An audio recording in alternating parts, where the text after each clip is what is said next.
This is a $200 prime rib, okay? I would not do this if I did not 100% believe that this is the best way to make a prime rib. What you want to do is marinate it submerged in milk. So we're going to add a gallon of whole milk. We're going to add some of our Tony Chachere's Cajun injection butter, and we're going to inject the heck out of this. So let's get it submerged. It's going to dilute in there, so it's not really going to make it that spicy. It's just adding a little flavor in there. Get that injection butter mixed with the milk. Grab our injector. We're going to inject, inject, inject. And we're just going to continue to do this for about 5 minutes or so. We're going to get tons of this milk injected into our prime rib. Now we're going to flip it over on its side. So we got the ends, and now we're getting the middle. Now we're just going to let it marinate for 24 hours. We'll see you tomorrow. I'll show you how to finish this bad boy off. All right, y'all, it's been 24 hours. We're going to pull this out. Look at that. We're going to let this sit out for 2 hours. That's right, 2 hours, because when this prime rib sits in this super cold milk, it gets that internal temperature super cold. So we want to let this get to a room temperature before we ever go in the oven with this. We're going to pat it off. We're going to get it dry. I'm going to go on and cut these bones off. It's going to help it get to room temperature. So we're simply going to go down this back side, cut in towards the bone. And there's that. You see this big hunk of fat? We're just going to trim a little bit of that off. We're also going to go in here and remove part of this fat cap off. There's no need for that. You see how this is all wanting to fall apart? Get your butcher's twine. This is how I measure it. 1, 2, 3, 4. We'll go 1, 2, 3, 4. Right. I'm pretty simple. I just tie a simple knot. It's going to hold our meat together. Now we let it rest. So now I'm going to attempt to take the ribs, and that's what we're going to make our au jus with. Let's do it. Throw them in our Instant Pot. 1 large yellow onion, big chunks. Throw that right in. Just a couple carrots. A bunch of celery.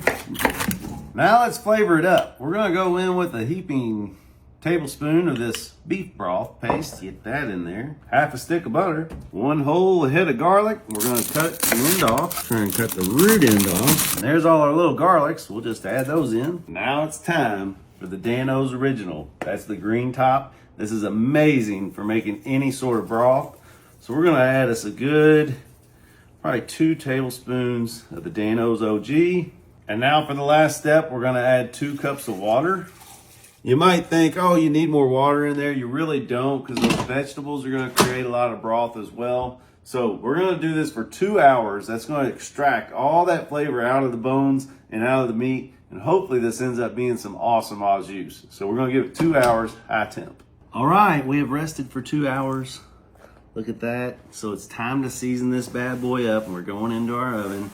Turn it upside down. Get you a bowl. Going in with a couple big scoops of some mayonnaise. We're gonna go in with some stone ground mustard. And now it's time to take this thing to the next level. The Dan-O's Preem-O. Look at this, you guys. This is black garlic, black pepper, sea salt. It's got rosemary in there. It's even got black cumin. Flavors you never had before. A little bit of Aleppo flake.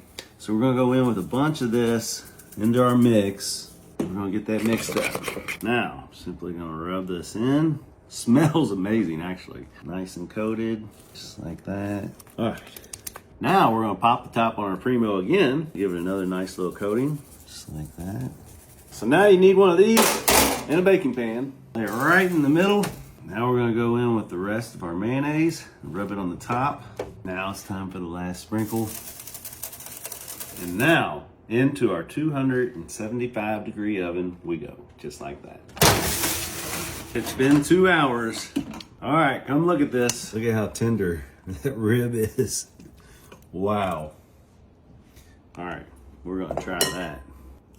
I mean, that's phenomenal. It's basically a pot roast. That is really good.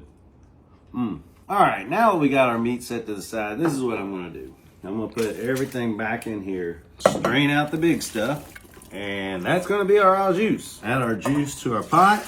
I'm gonna add a little bit of this browning sauce. I tried this stuff by itself and it's super potent, so you don't wanna use a lot. This is gonna help us get that dark color, I hope. That's what we wanted. It's lacking one thing. We'll salt it up a little bit.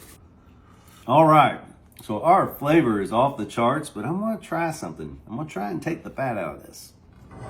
All right, you guys, 2 hours at 275. The last 50 minutes, it's been at 300, so I raised it. We're at 118 now. We're gonna crank this up all the way to 500. And now we're gonna get a crust on it. All right, look, you can see we threw this in the freezer for about an hour. You can pull the grease right off the top. And then if we want to add some of this grease back in, we totally can. So I'm basically going to pull almost all of it out. We'll leave that last little bit in there. Now we're going to heat this up, bring it back to a boil. We're going to try it, see how it is. All right, let's give it a test. There is no reason to be eating that. I'm not adding any of that back in there. That's amazing. Y'all need to follow that recipe. All right, my friends, it's time. Now we're just gonna let it rest for a good hour. Oh yeah, and while this rests, make sure you cover it up like that. Time for the moment of truth.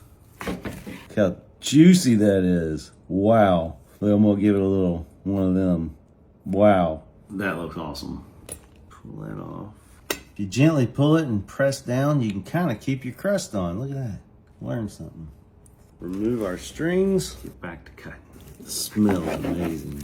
Wow. I think we did good. Oh my goodness, that is so tender. I'm telling y'all, that's why we do the milk marinade. Look at that. Let's just try it by itself.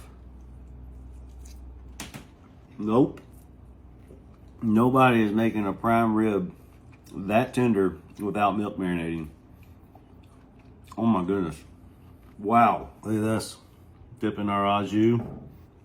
The homemade horseradish sauce right there. That is insane how tender this is, how juicy this is. Best prime rib you're ever gonna have. That's the best one I've ever made. And I know it's not even perfectly cooked. I mean, you got a little pinky on the inside, maybe a little more well done on the outside. It's not what I wanted, but this is the most tender prime rib you're ever gonna have. Try it, thank me later. Love y'all, we'll see you next time. Keep sprinkling. And that's the yum yum, get you some.